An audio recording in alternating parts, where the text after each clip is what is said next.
Hi guys, welcome to my channel again. তো দেখো, চলে এসে নতুন আরেকটা ভিডিও নিয়ে। তো আজকে এই ভিডিওটাতে আমরা আলোচনা করব। তোমরা জানো যে সামনে কিন্তু 19 তারিখ থেকে, মানে এই এপ্রিল মাসের 19 তারিখ থেকে লোকসভা ভোট রয়েছে। তো লোকসভা ভোটের আগে আমরা বাজেট দেখেছি, সে কেন্দ্রীয় সরকারের বাজেট এবং রাজ্য সরকারের বাজেট।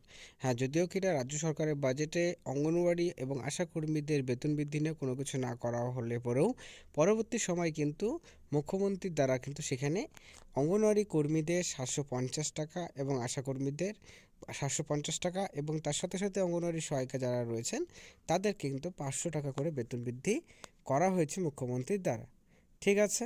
তো এতেও কিন্তু অনেক কর্মীদের মধ্যে একটা আক্রোশ রয়েছে যে খুবই কম বেতন বৃদ্ধি করানো হয়েছে।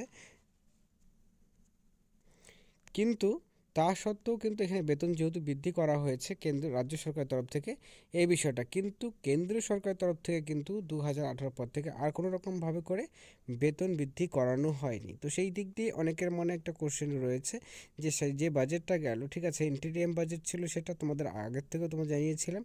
ইন্টিরিয়াম বাজেটটা মানেটা হচ্ছে, যেহেতু এখন ইলেকশনস রয়েছে, তো ইলেকশনের পর যে সরকার তোমাদের হচ্ছে, মানে যে পলিটিক্যাল পার্টি গভর্নমেন্ট ফর্ম করবে, সেখানে কিন্তু আবার ফুল যে বাজেট, সেই বাজেট কিন্তু পেশ করা হবে। ঠিক আছে। তো সেই ক্ষেত্রে কর্মীদের মধ্যে একটা আশা রয়েছে যে হয়তো এই যে বাজেট সামনে রয়েছে আফটার ইলেকশন, তো সেখানে হয়তো কর্মীদের বেতন বৃদ্ধি করানো হবে। তো তার জন্যই অনেকে মানে একটা কোশ্চেন তৈরি হয়েছে, তাহলে কি জুন মাসে, কারণ আমরা জানি যে জুন মাসের কিন্তু 2 তারিখে 2-3 তারিখের মধ্যে, মানে মোটামুটি তোমাদের ধরে নিতে পারো 10-12 তারিখ বা 15 তারিখের মধ্যে কিন্তু সরকার গঠন করা হয়ে যাবে। তো সেক্ষেত্রে তারপর কি কোনো রকমভাবে করে অঙ্গনওয়াড়ি কর্মীদের বেতন 12,000 টাকা হওয়ার সম্ভাবনা রয়েছে কিনা, তো এই বিষয়টা নিয়েই আমরা ভিডিওতে আলোচনা করব। তাই অবশ্যই ভিডিওটি শেষ পর্যন্ত দেখবে, এবং দেখার পর যদি তোমাদের ভিডিওটা ভালো লাগে লাইক করবে, চ্যানেল নতুন থাকলে চ্যানেলটিকে সাবস্ক্রাইব করবে এরকম ভিডিও সবার প্রথম পাওয়ার জন্য। তো চলো, সময় নষ্ট না করে মেন বিষয়টা তোমাদের ভিডিওর সাথে আলোচনা করা যাক।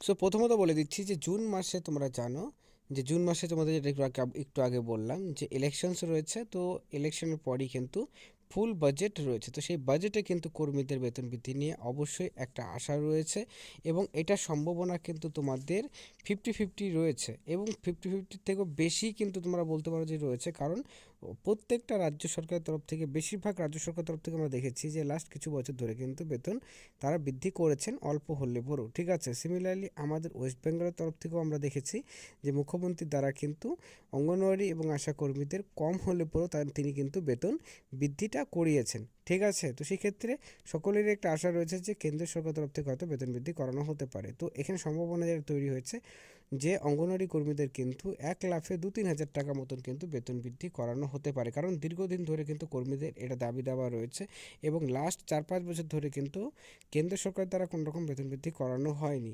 হ্যাঁ, যদিও কিনা এখনও পর্যন্ত কোনো অফিসিয়াল আপডেট আসেনি। তো সেই ক্ষেত্রে কিন্তু একটা সংশয় অবশ্যই থেকে যাচ্ছে, কিন্তু সম্ভাবনা প্রবল রয়েছে।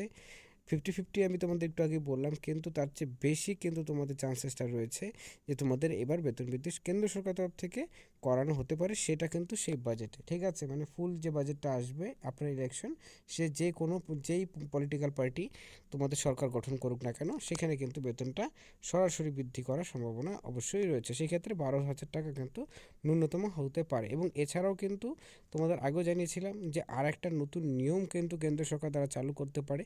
তো যদি এইভাবে করে বেতন তারা বৃদ্ধি না করেন, তাহলে কিন্তু সেই নিয়মটা লাগু হতে পারে, এবং সেই নিয়মের দ্বারাই কিন্তু কর্মীদের বেতন 1 লাফে বৃদ্ধি করতে পারে। সেটা হচ্ছে তোমাদের যেটা আগে জানিয়েছিলাম, যেটা হচ্ছে সম কাজে সম বেতন। ঠিক আছে। কারণ এটা নিয়ে কিন্তু প্রায় আমরা দেখেছি, এবং নিউজ পেপারও এটা কভার করা হয়েছে যে কর্মীদের দিয়ে বেশি কাজ করানো হচ্ছে। তো সেক্ষেত্রে তাদের যেরকম কাজ ঠিক তেমনই তাদের কিন্তু বেতনটা দিতে হবে। এই নিয়ে নতুন রুলস কিন্তু কেন্দ্র সরকার লাগু করতে পারে, এবং সেটা লাগু হলেও পরেও কিন্তু কর্মীদের সরাসরি 1 লাফে বেতনটা বৃদ্ধি হতে পারে। তো যাই হোক, এই আপডেটটাই ছিল আজকে এই ভিডিওতে। ভিডিও দেখার জন্য অসংখ্য ধন্যবাদ।